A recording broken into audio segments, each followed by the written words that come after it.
Hello student, আজকে আমাদের start হবে তোমাদের সব থেকে দেখো খুব ইজি একটা টপিক, সেটা হচ্ছে কোষ বিভাজন। তো আজকের আমাদের এই টপিকে আমরা কি দেখব? আমরা কোষ সম্পর্কে জেনেছি। এবার আমরা আগের দিন হালকা তোমাদেরকে ধারণা দিয়েছিলাম যে আমাদের কোষ বিভাজন যে কিরকম কি, আমরা টুকটাক নামগুলো পড়েছি, বাট আজকে আমরা এটার ডিটেলসে পড়বো। ঠিক আছে? তো এই জায়গাটা খুব ইম্পর্টেন্ট আমি বলবো, কারণ এটা সহজ মনে রাখা, এমন কোনো জটিল নেই। এই চ্যাপ্টারটা মানে এই টপিকটা মেনলি তোমার এখান থেকে বোর্ডের জন্য খুব মানে ব্রড যে কোয়েশ্চেনগুলো হয় সেগুলো এখান থেকেই দেয়, প্লাস এখান থেকে তোমার এমসিকিউ কোয়েশ্চেন খুব ইজিলি এবং ভালো আসে। তো চলো আমরা স্টার্ট করি আজকের এই টপিক, সেটা হচ্ছে কোষ বিভাজন। এবার আমাদের কোষের প্রকারভেদ কি আমাদেরকে ফার্স্টে দেখতে হবে। যে আমাদের সেল, যে কোষ, এটিকে না তিনটে ভাগে ভাগ করা যায়। কি কি? তিনটে ভাগে। কটি ভাগে? তিনটে ভাগে। একটা হচ্ছে অ্যামাইটোসিস,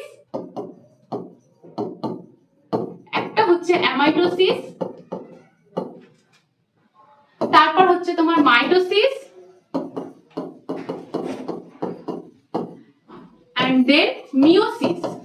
ওকে, এরও আরো ভাগ আছে, সেগুলো আমরা আস্তে আস্তে যাব। ফার্স্টে আমরা দেখব কি অ্যামাইটোসিসটা কি, হোয়াট ইজ অ্যামাইটোসিস। ওকে, তো আমরা কি বললাম, কোষ বিভাজনের যে প্রকারভেদ কটি? তিনটি, amitosis, mitosis and meiosis.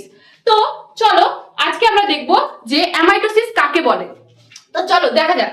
Amitosis হচ্ছে যে সরলতম প্রক্রিয়ায় কোনো জনিত্রী কোষে নিউক্লিয়াস পর্দার অবলুপ্তি না ঘটিয়ে ক্রোমোজোম ও বেমতন্তু গঠন ব্যতি রেখে নিউক্লিয়াস ও সাইটোপ্লাজমে সরাসরি বিভাজিত হয়ে যায় এবং অপত্য কোষ সৃষ্টি করে, তাকেই বলা হয় অ্যামাইটোসিস।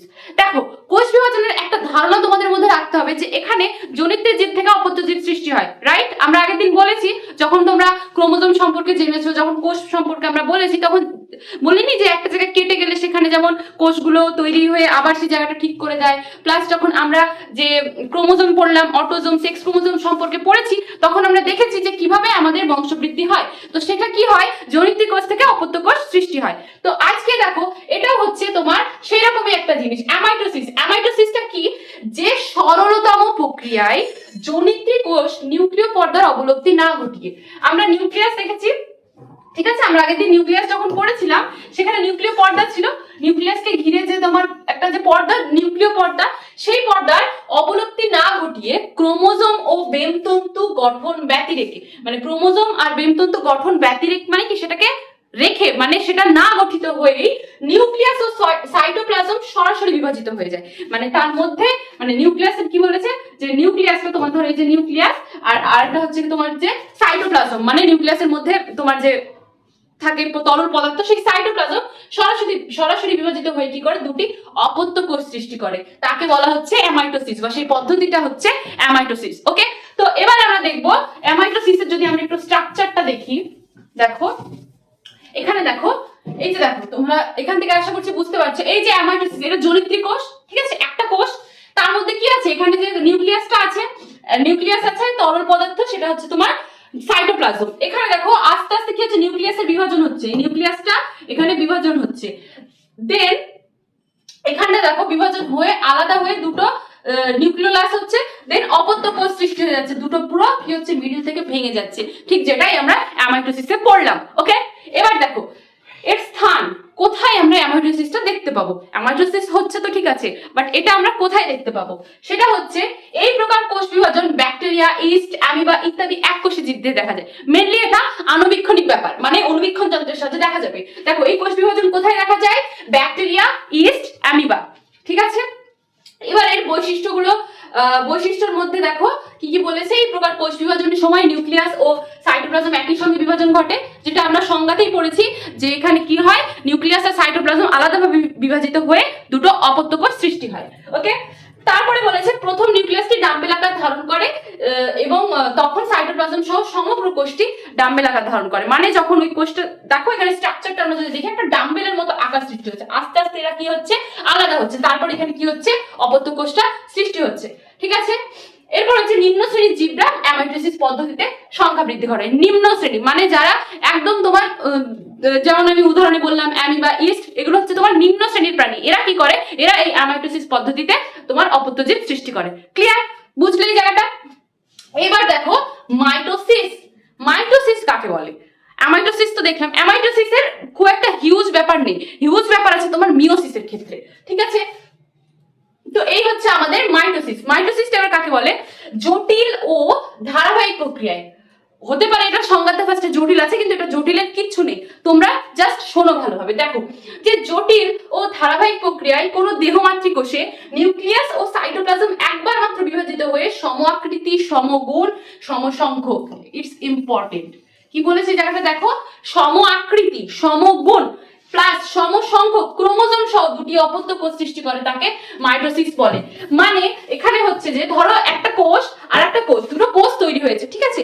এবার এই দুটো কোষ কি হয়েছে, যে ধরো মানে দুটো কোষ তৈরি হয়েছে মানে অপত্য জীব, এর যটা ক্রোমোজোম বা এর যে তোমার কি বলছে মানে এর যা তোমার মানে যা কি বলবো তোমার বৈশিষ্ট্য প্লাস এর যে সমসংখ্যক, মানে এখানে যদি দুটো ক্রোমোজোম থাকে তাহলে এখানেও দুটো থাকবে, মানে সেম হবে, এটা এন্ড এটা একদম সেম হবে, সেইটাকে বলা হচ্ছে তোমার মাইটোসিস। তাহলে মাইটোসিস কাকে বলে? যে জটিল ও ধারাবাহিক প্রক্রিয়ায় কোন দেহমাতৃ কোষের নিউক্লিয়াস ও সাইটোপ্লাজম একবার বিভাজিত হয়। কবার বিভাজিত হয়? একবার মাত্র বিভাজিত হয়ে সমগুণ, সমসংখ্যক ক্রোমোজোম সহ দুটি অপত্য কোষ সৃষ্টি করে, সেটা হচ্ছে আমাদের মাইটোসিস, ঠিক আছে।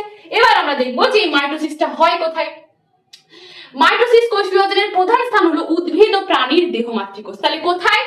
উদ্ভিদ ও প্রাণীর দেহমাতৃকোষ। আমরা দেখলাম অ্যামাইটোসিসটা কোথায় হয়? East amoeba. এগুলো কিন্তু তোমরা মনে রাখবে, কারণ এইগুলো আমি বলছি না যে হয়তো এক্সামে দিয়ে দিল যে অ্যামাইটোসিস মানে ইস্ট বা অ্যামিবার মধ্যে কোন ধরনের কোষ বিভাজন দেখা যায়, এটা দিতেও পারে, কিন্তু আমি এটা মনে রাখার কেন, তোমরা যখন বিভিন্ন রকম কোয়েশ্চেন প্র্যাকটিস করবে তখন তোমরা বুঝতে পারবে যে কেন ওই জিনিসটা মনে রাখার দরকার, সেটা আমরা কোয়েশ্চেন আলোচনা করার সময় বুঝতে পারবো। তো চলো দেখা যাক যে এখানে তোমার মাইটোসিস কোথায় কোথায় হয়। মাইটোসিস ফার্স্টে কি বললাম? উদ্ভিদ ও প্রাণীর দেহমাতৃকোষ, ঠিক আছে।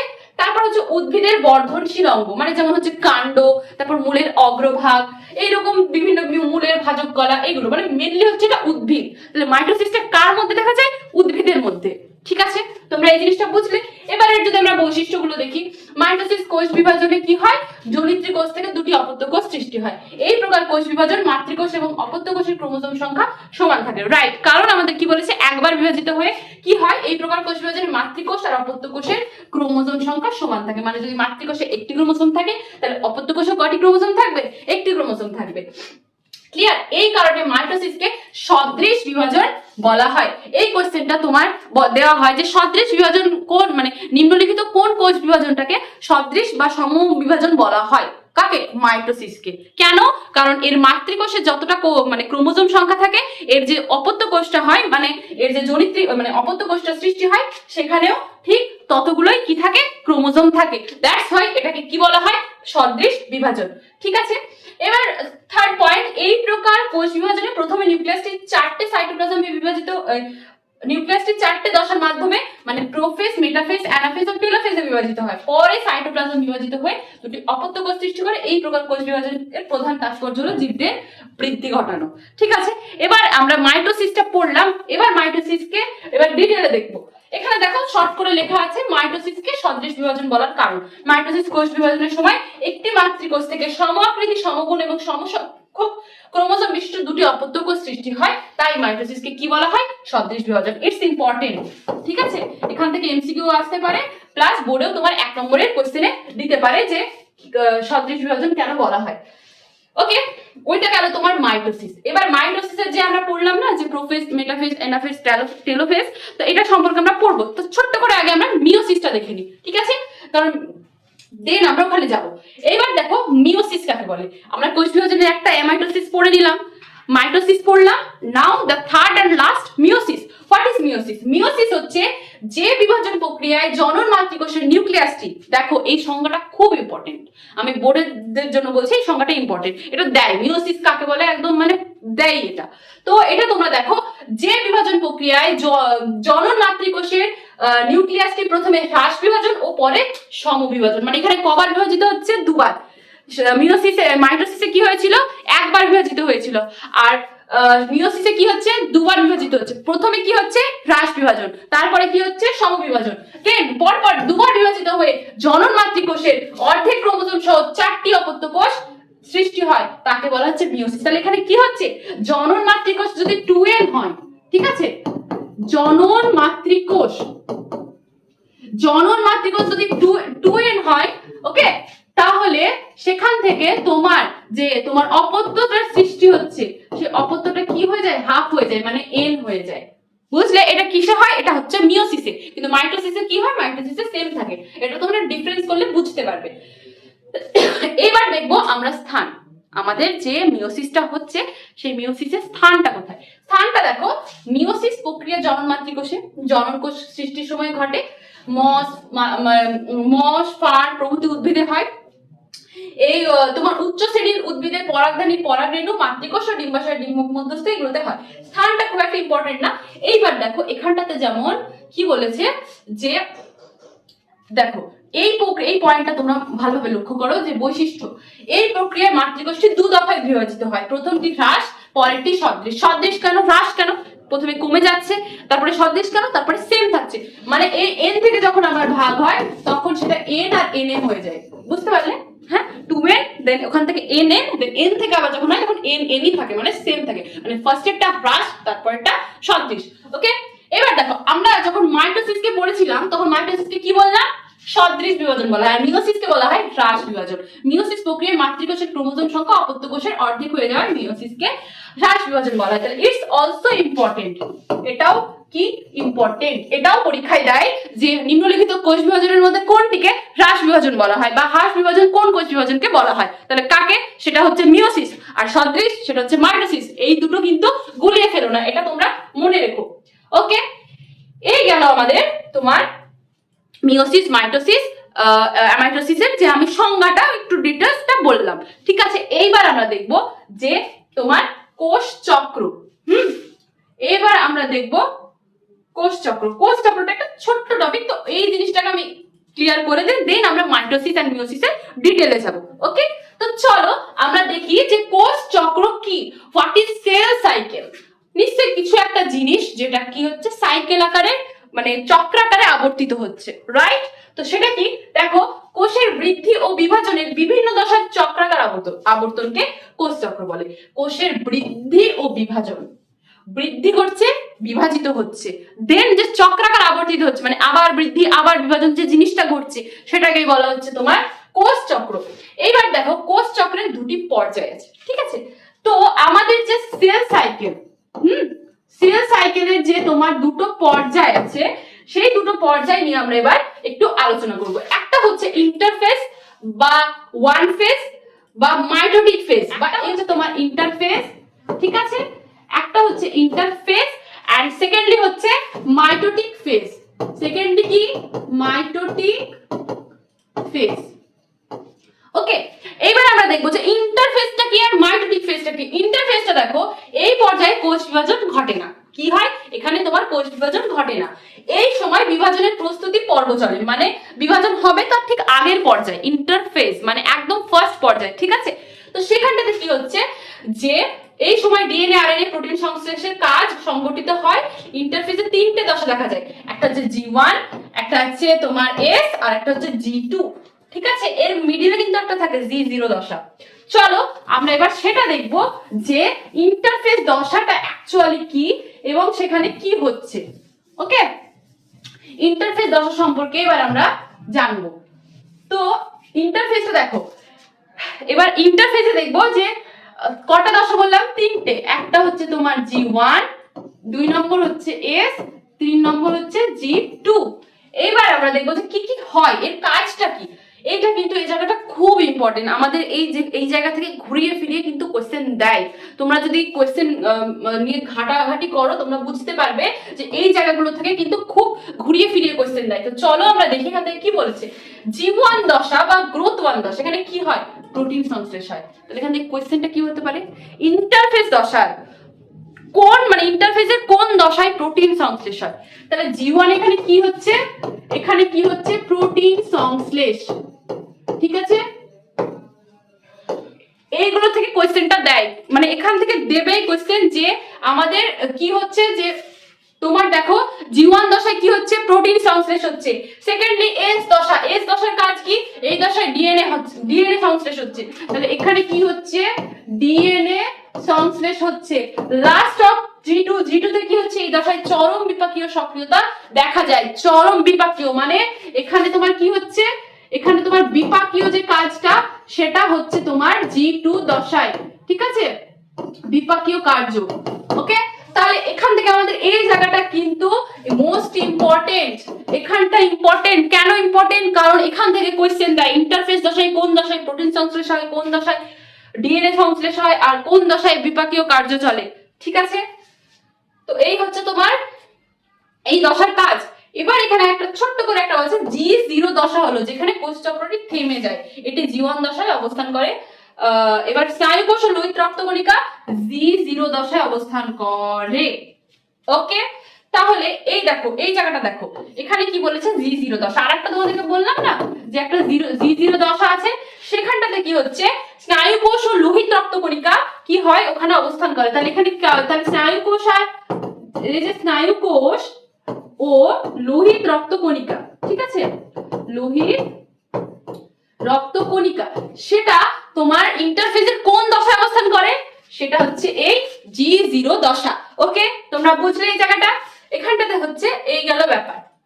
এবার আমরা যাব নেক্সট। এখানে দেখো আমি যে জিনিসটা তোমাদেরকে বোঝালাম সেটা এখানে দেওয়া আছে, দেখতে পাচ্ছ।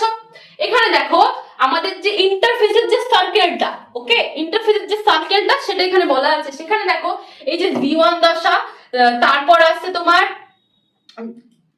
এই যে G1 দশা, তারপর হচ্ছে S, তারপর হচ্ছে এই যে G2, আর এইটুকু হচ্ছে তোমার কি মাইটোটিক ফেজ, মানে ইন্টারফেস আর মাইটোটিক ফেজ, ঠিক আছে। ইন্টারফেজের দশা প্লাস মাইটোটিক দশাটা তো ইন্টারফেজের ঠিক পরেই হয়, ওটা তো প্রারম্ভিক প্রথমেই হচ্ছে। তাহলে এখানে দেখো আমাদের G1 দশা হচ্ছে প্রথম বৃদ্ধি দশা, সেখানে কি কি হচ্ছে ATP, nucleotide, amino acid, RNA এবং প্রোটিন সংশ্লেষ হয় ও নিউক্লিয়াসে বৃদ্ধি হয়। তাহলে এখান থেকে জানার বিষয় হচ্ছে এটা কি G1 এ কি কি হয়, কারণ এই যে যেগুলো যেগুলো হয় সেগুলো তুলে বলে দেবে যে এটা কোন দশায় হয়। এখান থেকে এইভাবেই কোশ্চেনটা আসে, এটাই কিন্তু তোমাদের কোশ্চেন আসবে, ধরে রাখো এখান থেকেই আসবে। এবার হচ্ছে G2 দশা। G2 দশায় কি হচ্ছে, G2 দশা হচ্ছে আরএনএ ও প্রোটিন সংশ্লেষ হচ্ছে, আরএনএ ও প্রোটিন সংশ্লেষ হচ্ছে। সেকেন্ডলি S দশা, এখানে কি হয় ডিএনএ দ্বিতীয়করণ, হিস্টোন সংশ্লেষ, নিউক্লিয়াসের বৃদ্ধি, ক্রোমোজোম ও সেন্ট্রিওলের প্রতিলিপি গঠন। তাহলে এখান থেকে কি দিতে পারে, এই যে ক্রোমোজোমের এই যে প্রতিলিপি গঠন, ঠিক আছে, প্রতিলিপি গঠন। ওকে, এই যে প্রতিলিপি গঠনটা হয় সেটা কোন দশায় হয়, সেটা S দশায় হয়। ওকে, এই হচ্ছে তোমার গেল তোমার ইন্টারফেস, ঠিক আছে। এবার এখানে একটা ছোট্ট করে দেখো G0 দশা আছে, এখানে কি হয় বৃদ্ধি এবং পৃথকীকরণ। এখানটাতে ওই যে বললাম কি স্নায়ুকোষ আর লোহিত রক্তকণিকাটা কি করে এখানটাতে অবস্থান করে। হ্যাঁ, এই হচ্ছে তোমার সেটার কাজ। এইবার হচ্ছে তোমার মাইটোটিক ফেজ। আমরা কি পড়লাম, এই যে তোমার কোষ চক্র দুটো ভাগ, একটা হচ্ছে ইন্টারফেজ আর একটা মাইটোটিক ফেজ। তো ইন্টারফেজে তো G1, G0, S, G2 এগুলো পড়লাম। এবার মাইটোটিক ফেজে কি আছে, মাইটোটিক ফেজে আছে prophase, anaphase, metaphase, anaphase, telophase. Okay, এই হচ্ছে তোমার মাইটোটিক ফেজ। চলো এবার আমরা একটু কোষ চক্রের গুরুত্বটা একবার দেখি, দেন আমরা যাব সেই ডিটেইলে। এবার হচ্ছে কোষ চক্র। কোষ চক্রের গুরুত্ব কি, মানে এটা আমরা কেন, মানে কি কাজ, সেটা হচ্ছে মেন জিনিস। কোষ চক্র অত্যন্ত জটিল একটি জৈব রাসায়নিক প্রক্রিয়া। নিয়ন্ত্রিত কোষ বিভাজন, ডিএনএ, আরএনএ বিভিন্ন উৎসেচক ও পরিবেশের শর্তের উপর নির্ভর করে। এই শর্তগুলি কোষ চক্রে নিয়ন্ত্রণ করে। কোষ চক্রের বিভিন্ন বিন্দুতে যেমন G0, G1, S, G2 নিয়ন্ত্রক নষ্ট হলে অনিয়ন্ত্রিত কোষ বিভাজন ঘটে। স্বাভাবিক, আমাদের যখন দেহের মধ্যে ধরো কোনো কার্য চলছে সেটার মধ্যে যদি কোনো রকম চেঞ্জিং হয়, ঠিক আছে, আমাদের যদি শরীরের মধ্যে কখনো কোনো রকম চেঞ্জ হয় তার কিছু কিছু উপসর্গ দেখা যায়, রাইট। ঠান্ডা লাগলে কি হয়, আমাদের কাশি হয়, আমাদের গলা ব্যথা হয়, সর্দি, আমরা তো এগুলো ফিল করতে পারি। ঠিক সেই রকমই কোষ চক্রে যদি কোনো রকম মানে অনিয়ন্ত্রিত কোষ বিভাজন হয় তাহলে কি হয়, সেখানে টিউমার সৃষ্টি হয়। কি হয়, টিউমার সৃষ্টি হয়। তাহলে অনিয়ন্ত্রিত কোষ বিভাজনের ফলে আমাদের কি হয়, টিউমার সৃষ্টি হয়। টিউমার কখনো কখনো ম্যালিগন্যান্ট বা ক্ষতিকর হলে ক্যান্সার সৃষ্টি হতে পারে। স্বাভাবিক, অনেক সময় আমরা শুনেছি কোনো জায়গায় টিউমার হয়, সেই জায়গাটা অনেকদিন পর ঠিকঠাক না হলে সেখানে কি হয়ে যায়, সেখানে আমাদের ক্যান্সার হয়ে যায়, রাইট। তো এখানে সেটাই বলা হয়েছে যে কোষ বিভাজন যদি ঠিকঠাক না হয় তাহলে সেখানে কি হয়, টিউমার সৃষ্টি হয়, এবং টিউমার কখনো কখনো ম্যালিগন্যান্ট বা ক্ষতিকর ক্যান্সার সৃষ্টি হতে পারে। এবার হচ্ছে পেশিকোষ ও স্নায়ুকোষ কখনো বিভাজিত হয় না, তারা G0 দশায় নিষ্ক্রিয়ভাবে অবস্থান করে, রাইট। আমরা দেখলাম যে ওই যে স্নায়ুকোষ, লোহিত রক্তকণিকা ওটা কি করে G0 দশায় অবস্থান করে, এবং 0 মানে এটা কি নিষ্ক্রিয় অবস্থায় থাকে, এদের কোনো কাজ হয় না। হচ্ছে এই হচ্ছে তোমাদের গেল কোষ চক্রের গুরুত্ব। এইবার আসছে আমাদের মাইটোসিস। ওকে, মাইটোসিস, যেখানে আমরা এবার দেখবো what is prophase, what is anaphase, telophase, metaphase, এইগুলো নিয়ে আমরা এবার দেখবো। চলো এবার দেখি। বেম গঠনের তারতম্য ছাড়া উদ্ভিদ ও প্রাণীর মাইটোসিস প্রক্রিয়া মূলত এক। মানে এখানে দেখো নিউক্লিয়াসের বিভাজন পদ্ধতিকে কি বলা হয়? ক্যারিওকাইনেসিস। আর সাইটোপ্লাজমের বিভাজনকে সাইটোকাইনেসিস। It's important. যখন নিউক্লিয়াসের বিভাজন হবে, ঠিক আছে, যখন নিউক্লিয়াসের বিভাজন হয়, দ্যাটস কল ক্যারিওকাইনেসিস। ঠিক আছে, ক্যারিওকাইনেসিস। আর যখন তোমার সাইটোপ্লাজমের বিভাজিত হয়, সাইটোপ্লাজম বিভাজিত হয়, সাইটোপ্লাজম, তখন সেটাকে বলা হয় কি? সাইটোকাইনেসিস। ওকে, এখান থেকে কোশ্চেন দেয় যে নিউক্লিয়াসের বিভাজনকে কি বলে আর সাইটোপ্লাজমের বিভাজিতকে কি বলে। তো এটা কিন্তু ইম্পর্টেন্ট, এটা ইম্পর্টেন্ট। ঠিক আছে, এই গেল তোমার সাইটোকাইনেসিস, ক্যারিওকাইনেসিস। এবার দেখো ক্যারিওকাইনেসিসের চারটে দশা দেখা যায়। সেই চারটে দশা হচ্ছে, একটা হচ্ছে প্রোফেজ, একটা মেটাফেজ, একটা অ্যানাফেজ, একটা এবং লাস্ট অফ টেলোফেজ। তাহলে এক্ষেত্রে কি হয় বলতো? এটা তো ক্যারিওকাইনেসিসের দশা। তাহলে ক্যারিওকাইনেসিসে কিসের বিভাজন হয়? নিউক্লিয়াসের বিভাজন। তাহলে এই প্রত্যেকটা মানে স্টেপে আমরা কি কি কিসের বিভাজন দেখবো? নিউক্লিয়াসের বিভাজন দেখবো। ঠিক আছে, প্রোফেজ শুরুর পরবর্তী দশায় নিউক্লিয়াসটি স্থির অবস্থায় থাকে। হ্যাঁ, এবং ওই দশায় ডিএনএ আরএনএ প্রোটিন সংশ্লেষ সম্পন্ন হয়। এই স্থির দশাকে ইন্টারফেজ বলে। ইন্টারফেজ প্রকৃতপক্ষে দুটি কোষ বিভাজনের অন্তর্বর্তী দশা। তো এটা যাই হোক একটা পয়েন্ট বলে দিয়েছে। এইবার আমরা আসবো কি কি প্রোফেজ, মেটাফেজ, অ্যানাফেজ। এখানে তোমাদেরকে দেখো, আমি পড়ানোর আগে একটা জিনিস বলে দিই, এখানে আমাদেরকে কি দেখতে হবে। এই যে প্রোফেজ, মেটাফেজ, অ্যানাফেজ, আমাদেরকে কি দেখতে হবে? এখানে আমাদের যে কাজগুলো দেখতে হবে, এই দশায় কি তৈরি হচ্ছে, কি ধ্বংস হচ্ছে, এইগুলো দেখতে হবে। এখান থেকে আমাদের কোশ্চেন আসবে। ওকে, তো চলো, প্রোফেজে কি হয়? এটি নিউক্লিয়াস বিভাজনের প্রথম ও দীর্ঘস্থায়ী দশা। তাহলে এবার বলো যে মাইটোসিসের মাইটোটিক ফেজ, ঠিক আছে, মাইটোটিক ফেজ বলতে পারে, মাইটোটিক ফেজের মধ্যে এটা পড়ছে, ক্যারিওকাইনেসিস বলতে পারে। তাহলে এই শব্দগুলো তোমাদেরকে মনে রাখতে হবে, কারণ তখন তোমরা কি হবে যে এটা তো আমরা মাইটোটিক ফেজ হিসেবে পড়েছি, এটা ক্যারিওকাইনেসিস বলছে, ক্যারিওকাইনেসিস বলছে, মানে এটা, এই জিনিসগুলো তোমাদের ভুলাতে পারে। তো এইগুলো তোমরা পড়লে যখন দেখবে যে এই জন্য এটাকে ক্যারিওকাইনেসিস বলা হচ্ছে, এই জন্য এটাকে মাইটোটিক ফেজ বলা হচ্ছে, এই জিনিসটা যখন তোমরা দেখবে তখন তোমরা বুঝতে পারবে যে কোয়েশ্চেনটা অ্যাকচুয়ালি কি হবে। তো দেখো, তাহলে আমরা যদি বলি যে মাইটোসিসের বা ক্যারিওকাইনেসিসের চারটে দশা, তার মধ্যে সবথেকে দীর্ঘস্থায়ী দশাকে? কোয়েশ্চেন এইটাই কোয়েশ্চেন যে দীর্ঘস্থায়ী দশাটা কে? সেটা হচ্ছে প্রোফেজ। এইবার দেখো এই দশায় কি হয়? ক্রোমাটিন সূত্রগুলি জল বিয়োজন ঘটিয়ে ধীরে ধীরে স্পষ্ট হতে থাকে। ক্রোমাটিন সূত্রগুলি কুণ্ডলীকৃত ক্রমশ ছোট এবং মোটা হয়। প্রতিটি ক্রোমোজোম সেন্ট্রোমিয়ার অঞ্চল ছাড়া লম্বালম্বি ভাবে বিভাজিত হয়ে দুটি ক্রোমাটিড গঠন করে। ঠিক আছে, এই হচ্ছে তোমার প্রোফেজ দশা। এই প্রোফেজ দশা আর কি কি হয়? চলো, এই প্রোফেজ দশায় কি হয়? ক্রোমাটিড দ্বয় পরস্পর সেন্ট্রোমিয়ার অঞ্চলে সংলগ্ন থাকে। প্রতিটি ক্রোমোজোমে ক্রোমাটিড দ্বয় পরস্পরকে নিবিড়ভাবে পেঁচিয়ে অবস্থান করে। পেঁচানো অবস্থাকে পেকটোনামিক কুণ্ডলী এবং পেঁচানোর পদ্ধতিকে স্পাইরালাইজেশন বলা হয়। তাহলে এই শব্দ দুটো কি ইম্পর্টেন্ট? Obviously important. এটা কেন ইম্পর্টেন্ট? কারণ এখান থেকে এরকম ভাবে বলতে পারে যে প্রোফেজ দশায় যে তোমার ক্রোমোজোমের ক্রোমাটিডগুলো একে অপরের সঙ্গে জড়িয়ে থাকে, সেটা সেই অবস্থানটাকে কি বলা হয়, বা সেই পদ্ধতিকে কি বলা হয়, বা স্পাইরালাইজেশন পদ্ধতিটা কি, মানে এরকম তো দেয় না, এমসিকিউ যে দেবে তাই জন্য ওইভাবে দেবে ঘুরিয়ে, যেটা আমি ফার্স্টে বললাম। তো এই জিনিসগুলো তোমাদেরকে মনে রাখতে হবে। তোমরা জাস্ট বেসিক কিছু কিছু পয়েন্ট তোমরা মুখস্থ করবে, বেসিক, একদম বেসিক। ওখানে কি বলে, ওই যে দীর্ঘস্থায়ী দশাটা, আর এখান থেকে এই যে তোমার পেকটোনামিক কুণ্ডলী আর এই স্পাইরালাইজেশন, এই জিনিসটা দেখবে। ঠিক আছে, আর কি কি বলেছে? প্রোফেজের শেষের দিকে নিউক্লিয় পর্দার বিলুপ্তি ঘটে, এটা একটা পয়েন্ট। তারপর হচ্ছে যে এই যে তোমার নতুন সেন্ট্রিওলকে ঘিরে অ্যাস্ট্রাল রশ্মির আবির্ভাব ঘটে। উভয় প্রান্তের অ্যাস্ট্রাল রশ্মি পরস্পরকে জোড়া লেগে বেম তন্তু গঠন করে। It's not important. নেক্সট আসবে আমাদের মেটাফেজ। What is metaphase? ঠিক আছে, তো তোমরা কি করবে, খাতায় যখন লিখবে তখন এই প্রত্যেকটি দশার একটা করে স্ট্রাকচার আঁকাবে আর নিজেরা নিজেদেরকে বোঝাবে। ঠিক আছে, আমি যতই তোমাদেরকে বোঝাই, তোমরা যদি নিজেরা প্র্যাকটিসটা করো, নিজেরা নিজেদেরকে বোঝানোর চেষ্টা না করো, তাহলে তোমরা কিছুতেই বুঝতে পারবে না। তো এবার আসছে যে মেটাফেজ। What is metaphase? এই মাইটোসিস বিভাজনের দ্বিতীয় এবং স্বল্পস্থায়ী দশা। তাহলে দীর্ঘস্থায়ী দশাটা কি ছিল? প্রোফেজ। স্বল্পস্থায়ীটা কি? সেটা হচ্ছে মেটাফেজ। এখানে কি হয়, নিউক্লিওলাস ও নিউক্লিয় পর্দা সম্পূর্ণরূপে বিলুপ্ত হয়। এর মধ্যে যে নিউক্লিয়াসের মধ্যে যে নিউক্লিওলাস আর নিউক্লিয় পর্দা যে থাকে সেটি মেটাফেজ দশায় এসে কি হয়ে যায়, বিলুপ্ত হয়ে যায়। তারপরে কি হয়, বেম বা স্পিন্ডল গঠিত হয়। বেমের উত্তর মেরু থেকে দক্ষিণ মেরু পর্যন্ত বেমতন্তু বিস্তৃত থাকে। এই যে তোমরা দেখো, এই যে উত্তর মেরু স্ট্রাকচারটা তোমরা যদি দেখো, এই যে উত্তর মেরু আর এই যে দক্ষিণ মেরু, এখানে কি হচ্ছে, এই বেমতন্তু গুলো কি হচ্ছে, বিস্তৃত থাকছে। এবার কি হচ্ছে, এবার হচ্ছে যে বেমতন্তুগুলোর সঙ্গে ক্রোমোজোম সংলগ্ন থাকে তাদের ক্রোমোজোমীয় তন্তু বলে, মানে ক্রোমোজোমের সঙ্গে বেমতন্তু যুক্ত থাকছে, দ্যাটস হোয়াই ইটস কল্ড ক্রোমোজোমীয় তন্তু। এবং বেমতন্তুগুলি এক মেরু থেকে অপর মেরু পর্যন্ত বিস্তৃত থাকে, তাদের অবিচ্ছিন্ন তন্তু বলা হয়। এই হচ্ছে ক্রোমোজোমগুলি বিষম অঞ্চলে বা নিরক্ষীয় তলে থাকে, এগুলো বৈশিষ্ট্য, এখান থেকে কিছু নেই, জাস্ট কিপ ইট। নেক্সট হচ্ছে অ্যানাফেজ। ওকে, অ্যানাফেজ।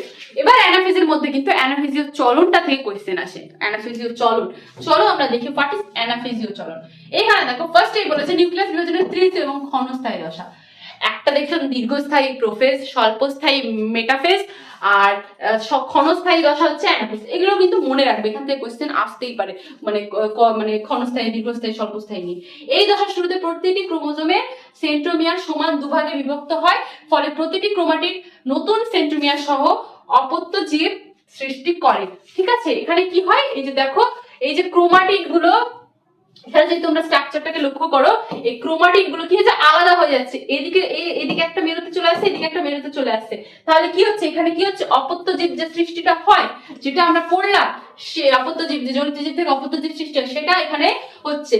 এখানে দেখো ক্রোমোজোমাল বেমতন্তুর সংকোচন, মানে ক্রোমোজোমকে ধরে যে তন্তুগুলো আছে, যে মানে দড়ির মতো আছে, সেগুলো কি করে, একে অপরকে টানে, তো এইদিকে টানছে এদিকে টানছে, তবে না আলাদা হচ্ছে। তো বেমতন্তুর সংকোচন এবং অপত্য ক্রোমোজোমগুলির মধ্যে বিকর্ষণ দেখা যায়।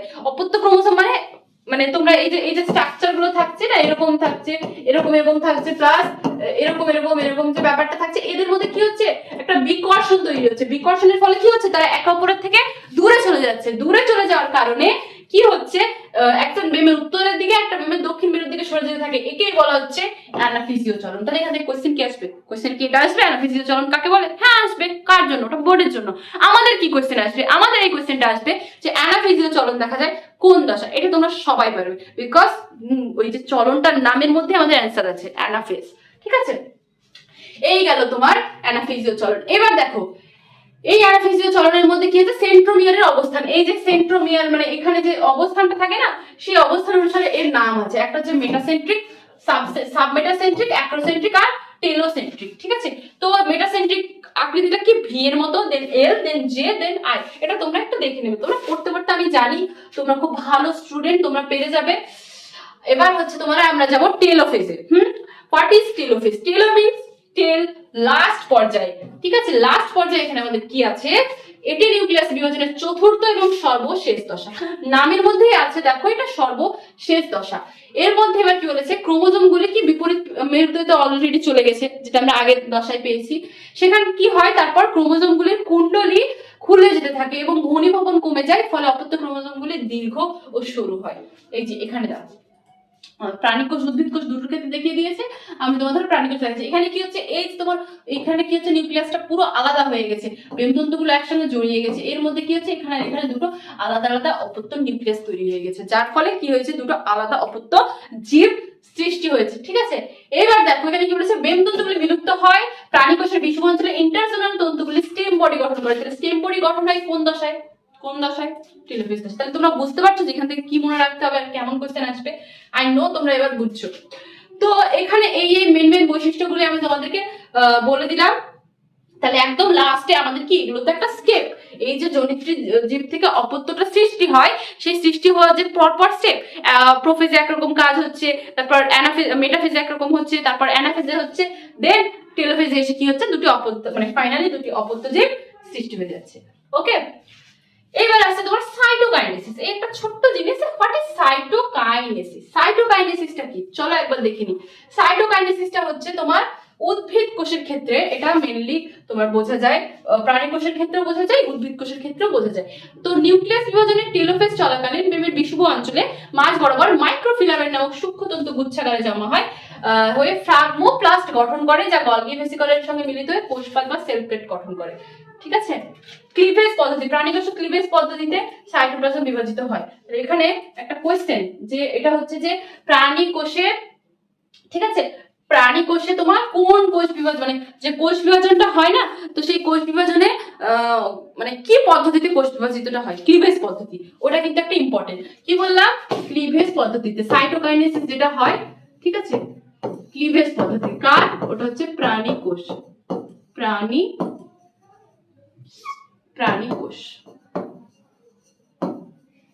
ওকে, ইটস ইম্পর্টেন্ট।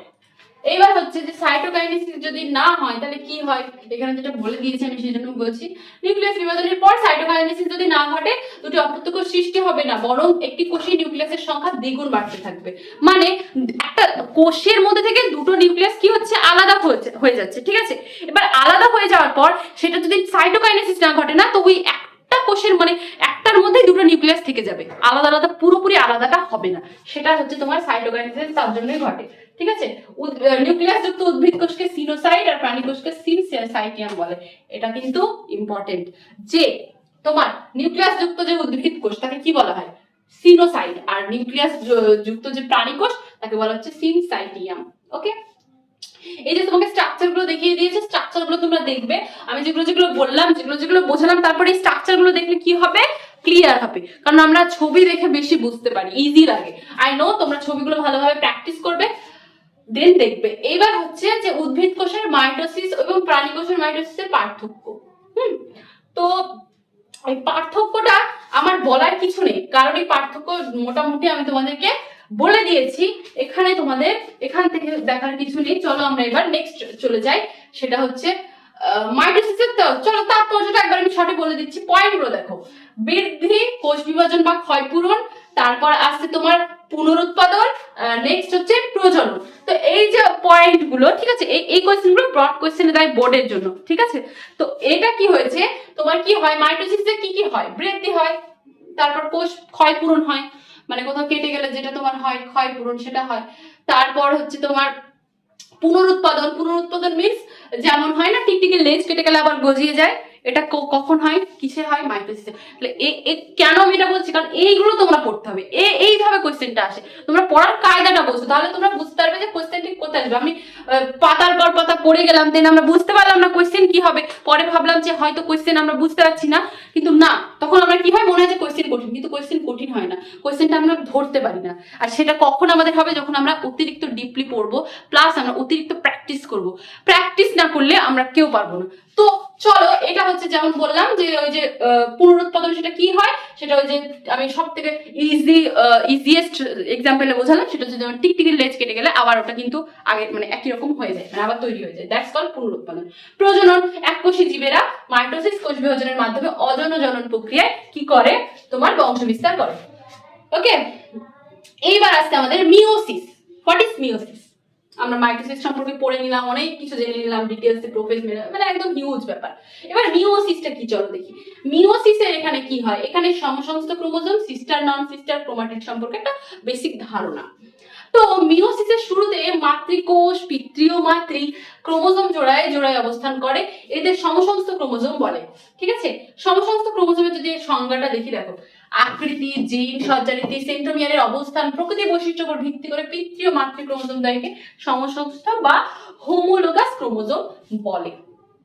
এখান থেকে কোয়েশ্চেন বলতে গেলে ওইরকম হয় না, এটা মানে বোর্ডের জন্য তো তোমরা সবাই জানো, বোর্ডে এরকম দেয়, বাট এমসিকিউ তো আর ওরকম দিতে পারবে না, সমসংস্থ ক্রোমোজোম কাকে বলে।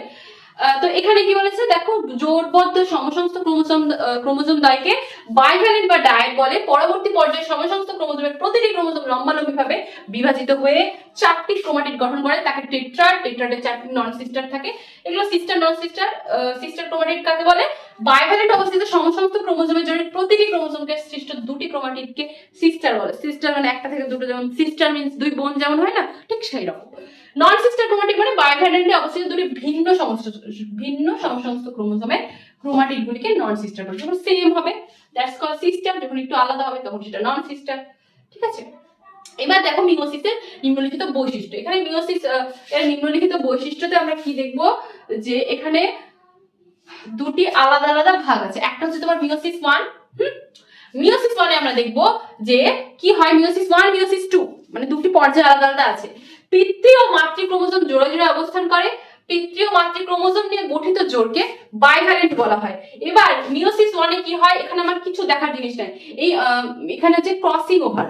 ক্রসিং ওভার কাকে বলে এটা ইম্পর্টেন্ট মানে বোর্ডের জন্য। এন্ড ক্রসিং ওভার ঘটে মিওসিসের কোন দশায়, মিওসিস 1 এ কিন্তু ক্রসিং ওভার হয়, এখান থেকে এটা important. Crossing over it's important, শব্দটাই ইম্পর্টেন্ট। এখান থেকে কোশ্চেন তাহলে বুঝে নাও কি আসতে পারে, শব্দটাই ইম্পর্টেন্ট। কেমন যে দেখো ক্রসিং ওভার কখন হয় মানে মিওসিসের কোন দশায় হয়। যেমন হ্যাঁ কোশ্চেন কিন্তু কিরকম, যখন যদি মিওসিসের কোন দশায় হয় বলে তাহলে অবভিয়াসলি এটা মিওসিস 1, আর যদি বলে যে এটা ক্রসিং ওভার দেখা যায় কিসে, মিওসিস মাইটোসিস অ্যামাইটোসিস কোথায়, তাহলে মিওসিসে, বুঝলে? এইরকম হচ্ছে তোমার কোশ্চেন। এইবার আসছে যে এখানে দেখো মিওসিস 2, মিওসিস 2 তে কি হয়, এই দশায় প্রারম্ভে হোমোলোগাস ক্রোমোজোমের ক্রোমাটিড গুলি পরস্পর থেকে পৃথক হয় এবং ডিমের দুদিকে চলে যায়। মিওসিস একটি মাতৃকোষ থেকে 4টি অপত্যকোষ সৃষ্টি হয় আর ক্রোমোজোম সংখ্যার হ্রাস হয়, মানে যেমন 2n অপত্যকোষের হ্রাস থেকে n অর্থাৎ অর্ধেক হয়ে যায়, এই কারণে মিওসিসকে হ্রাস বিভাজন বলে, যেটা আমি ফার্স্টে বলেছি। দেখো এখানে দেখো এটা হচ্ছে তোমার কি, এইটা হচ্ছে তোমার তোমার এখান থেকে আসছে তোমার মাতৃ পিতৃ, এখান থেকে হচ্ছে দেন এখান থেকে এটা সেম আসছে মানে 2n ই থাকছে, দেন এখানে n হচ্ছে, যখন এই n টা আবার হচ্ছে তখন এটা n আর n থাকছে, মানে এখান থেকে হচ্ছে তোমার সমবিভাজন, দেন এখানে আসছে তোমার হ্রাস বিভাজন, ঠিক আছে? এইবার আসছে তোমার ক্রসিং ওভার। ক্রসিং ওভার কাকে বলে আমি বললাম সংজ্ঞাটা একবার চলো। সমসংস্থ ক্রোমোজোমের নন সিস্টার ক্রোমাটিড গুলির মধ্যে খন্ডাংশের যে বিনিময় সেটাকে বলা হচ্ছে ক্রসিং ওভার। তাহলে ক্রসিং ওভার থেকে যদি সংজ্ঞাটার মধ্যে থেকে কোশ্চেন দেয় তাহলে কি কোশ্চেন দেবে, এই কোশ্চেনটা দেবে যে ক্রসিং ওভার মানে সিস্টার ক্রোমাটিডের মধ্যে হয় না নন সিস্টার ক্রোমাটিডের মধ্যে হয়, তাহলে ক্রসিং ওভার হয় নন সিস্টার ক্রোমাটিড দ্বয়ের মধ্যে। তাহলে কি কার মধ্যে হয়, নন সিস্টার ক্রোমাটিড দ্বয়ের মধ্যে। ওকে, এবার হচ্ছে ক্রসিং ওভার পদ্ধতিতে ক্রোমোজোমের মধ্যে জেনেটিক পদার্থের বিনিময় ঘটে। এবার পদ্ধতি ক্রসিং ওভারের দেখো এই স্ট্রাকচারটা তোমরা ভালো করে দেখো, আমি তোমাদেরকে বোঝাচ্ছি। এই যে হোমোলোগাস ক্রোমোজোম দুটো, এই একটা এই একটা, ঠিক আছে? এবার কি হচ্ছে এই যে নীল কালার ব্লু কালার দেখছো, এই একটা মানে ক্রোমোজোমের মানে ক্রোমাটিডের সঙ্গে এই ক্রোমাটিডটা কি হচ্ছে ওভারল্যাপ করছে, মানে ক্রসিং ওভার মানে মিন্স কি ক্রস করছে, ক্রসিং ওভার হচ্ছে। দেন এটা কি হচ্ছে একে অপরের সাথে মিশছে, এটা হচ্ছে কি দেখো আলাদা, দিস নট, এটা একটা সিস্টার বলতে পারি বাট ইটস আর ইটস নন সিস্টার। এটা কি হচ্ছে একে অপরের সাথে ক্রসিং ওভার হয়ে দেখো এর কালারটা তুলে নিয়েছে, এর কালারটা তুলে নিয়েছে, এখানে কি হচ্ছে ক্রসিং ওভারটা, দেন মানে এখানে ক্রসিং ওভারটা হচ্ছে, দেন এখানে কি হচ্ছে তোমার যে ক্রোমাটিড গুলো সেগুলো তৈরি হয়ে গেছে, ঠিক আছে? মানে ডিএনএ দেখো এখানে বলেছেন একটা জায়গায় যে ডিএনএ সঙ্গে সাথে এক্স আকৃতি ধারণ করে, এই যে এক্স আকৃতি ধারণ করছে একে কায়াজমা বলে। তাহলে এই যে এক্স আকৃতি ধারণ করছে এটাকে কি বলা হয়, কায়াজমা বলে, ঠিক আছে? এখান থেকেও কোশ্চেন দিতে পারে, মানে এগুলো তো আমি হয়তো কোথাও কোথাও মিস্টেক হয়ে যেতে পারে বাট আমি তোমাদেরকে সবটাই বলে দিচ্ছি। এখানে দেখো যে এই যখন আমাদের ক্রসিং ওভারটা ঘটে, ক্রসিং ওভারের সময় যে দুটো আলাদা কালারে মানে মিক্স আপ হয়ে যায়, এই যে এক্স হয়, এক্স মিন্স কায়াজমা, ঠিক আছে? এখানটায় তখন কি হচ্ছে কায়াজমা বলা হয়। এটা কোথায় হয়, এটা হচ্ছে তোমার ক্রসিং ওভারে হচ্ছে। হ্যাঁ, এই গেল তোমার ক্রসিং ওভার। এইবার আমরা দেখবো মিওসিসের তাৎপর্যটা একবার দেখে নেব। অ্যাজ ইউজুয়াল যেমন মাইটোসিসের হ্যাঁ মাইটোসিসের যেমন তাৎপর্য আমরা পয়েন্টগুলো বললাম, এটার ক্ষেত্রে দেখো প্রজাতির ক্রোমোজোম সংখ্যা ধ্রুবক রাখে। ইয়েস, বিকজ ইটস কল্ড সমবিভাজন, তো ধ্রুবক তো রাখবেই সেম। তো কি হয় যেখানে 2n মাতৃকোষের ক্রোমোজোম সংখ্যা হ্রাস ঘটিয়ে হ্যাপ্লয়েড জননকোষ সৃষ্টি হয়, সেখান থেকে আবার কি হয় পুনরায় মিলিত হয়ে ডিপ্লয়েড কোষ সৃষ্টি হয়, nn = 2n, সো সেম থাকে, ঠিক আছে? মিওসিসের ফলে ক্রোমোজোম সংখ্যার হ্রাস ঘটে, প্রজাতির ক্রোমোজোম সংখ্যা বংশ পরম্পরায় ধ্রুবক থাকে। আর কি হয় ক্রোমাটিডের খণ্ড বিনিময়, ওই যে যেমন ক্রসিং ওভারটা ঘটে তাই না, খণ্ড একে অপরের খণ্ডকে বিনিময় করছে। জীবের মধ্যে প্রকরণের উৎপত্তি, আমরা যখন এরপরে একটা চ্যাপ্টার পড়বো অভিব্যক্তি অভিযোজন, তখন ওখানে প্রকরণ সম্পর্কে আমরা আরো ডিটেইলে পাবো।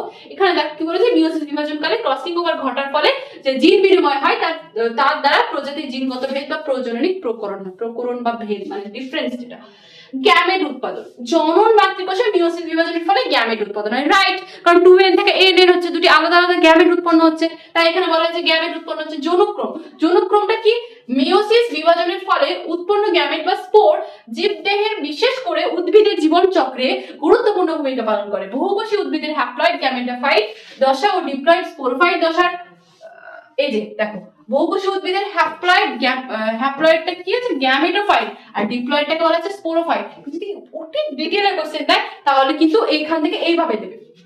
দশার যৌনক্রমে কি হয়, স্থায়িত্বকাল নির্ধারণের ক্ষেত্রে গ্যামেট ও স্পোরের ভূমিকা অনস্বীকার্য।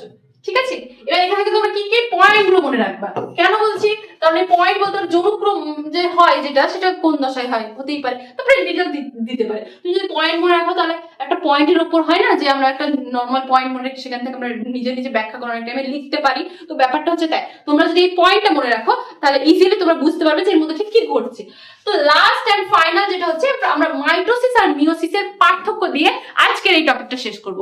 তো দেখো মাইটোসিসে কি হয়, মাইটোসিস কোষ বিভাজনে জীবদের যে কোষে বিশেষ করে বর্ধনশীল অঞ্চলে ঘটে, উদ্ভিদদের রয়েছে কাণ্ড মূল বর্ধনশীল অঞ্চল। মিওসিস কি হয়, জীবদেহ বা জনন মাতৃকোষে ঘটে। তাহলে আমাদের ক্ষেত্রে মানবদের মধ্যে কোন বিভাজন দেখা যায়? এই যে আমি এতটা পড়লাম, এতটা পড়ার মধ্যে কোথাও উল্লেখ ছিল এটা যে মানবদেহের মধ্যে এই বিভাজন দেখা যায়? ছিল না তো, কিন্তু কোয়েশ্চেন দেবেই কোয়েশ্চেন কি নেবে, যে মানবদেহের মধ্যে কোন বিভাজন দেখা যায়, কোন বিভাজন দেখা যায়, মিওসিস। এটা কিন্তু আমাদেরকে বুদ্ধি করে বার করতে হবে, কারণ আমরা উদাহরণে পড়ছি যে জনন মাতৃকোষ এগুলো পড়ছি। এবার দেখো মাইটোসিসে কি হয়, কোষ বিভাজন মাতৃকোষ ও অপত্য কোষের ক্রোমোসোম সংখ্যা একই থাকে, সমবিভাজন বলে। তাহলে মাইটোসিসকে কি বলে, সমবিভাজন বলে, আর মিওসিসকে হ্রাস বিভাজন বলে। লাস্ট এন্ড ফাইনাল কি হয়, মাইটোসিস কোষ বিভাজনে একটি মাতৃকোষ থেকে দুটি অপত্য কোষ সৃষ্টি হয়, আর মিওসিস কোষ বিভাজনে কি হয়, একটি মাতৃকোষ থেকে চারটি অপত্য কোষ সৃষ্টি হয়। তাহলে এটার ক্ষেত্রে দুটো, এটার ক্ষেত্রে চারটে। তাহলে এই হচ্ছে আমাদের মাইটোসিস এন্ড মিওসিসের তোমার পার্থক্য। পয়েন্ট গুলো আগেই পড়েছে, সেটাকে এক জায়গায় করে ডিফারেন্সটা করা হয়েছে। তো আজকে আমাদের এই টপিকটা খুব ইম্পর্টেন্ট। কোথায় কোথা থেকে কোশ্চেন হয় আমি বলে দিয়েছি, এখান থেকে হয়তো আরো কোশ্চেন হয়, সেটা আমরা কোশ্চেন প্র্যাকটিস করেই বলবো। কারণ তোমাদেরকে আমি একটা জিনিস বলে দিই, তোমাদের অনেক সময় মনে হতে পারে যে ম্যাম এখান থেকে এই লাইন বাই লাইন পড়লাম বাট কোশ্চেন তো আসলো না। কারণ অনেক সময় এরকম হয় যে আমাদের তো একটা সাবজেক্টের বিভিন্ন রাইটারের বই থাকে, সব বই থেকে আমরা ফলো করাই না, বাট যখন কোশ্চেন প্র্যাকটিস করি তখন ওভারঅল থেকেও করা হয়, রাইট? তো কি হয়, যখন ওই এক্সাম্পলটা থাকে না, তখন সেখান থেকে কোশ্চেন আসলে মনে হয় যে একই জিনিস বাট একটু আলাদা লাগছে না, যেটা তো আমরা এখানে পড়িনি ওখানে আছে। তো এই প্রবলেমটা হয়। তো এটা তোমাদের এখন ফেস হতে পারে, বাট আমাদের কোশ্চেন প্র্যাকটিস হয়ে গেলে সবকিছু ইজি হয়ে যাবে। তো আমাদের এই হচ্ছে আজকের টপিক। তোমরা এটাকে ভালোভাবে দেখবে, ভালোভাবে পড়বে, বারবার দেখবে। যখন প্রবলেম হবে অবভিয়াসলি আমাকে জানাবে। আমি চাই যে তোমরা আমাকে জানাও, তোমাদের সমস্যা আমাকে বলো। কারণ আমার মনে হতে পারে না যে তোমরা হয়তো পড়লে তোমাদের কোনো প্রবলেমই থাকলো না, এটা হয় না, প্রবলেম সবার থাকে। তোমরাও আমাকে জানাও, বলো আমাকে কি কি তোমাদের প্রবলেম, সেটা আমি দেখবো। তো আজকে আমাদের ক্লাস এখানে শেষ হচ্ছে। ওকে, তোমরা সবাই ভালো থেকো। Thank you.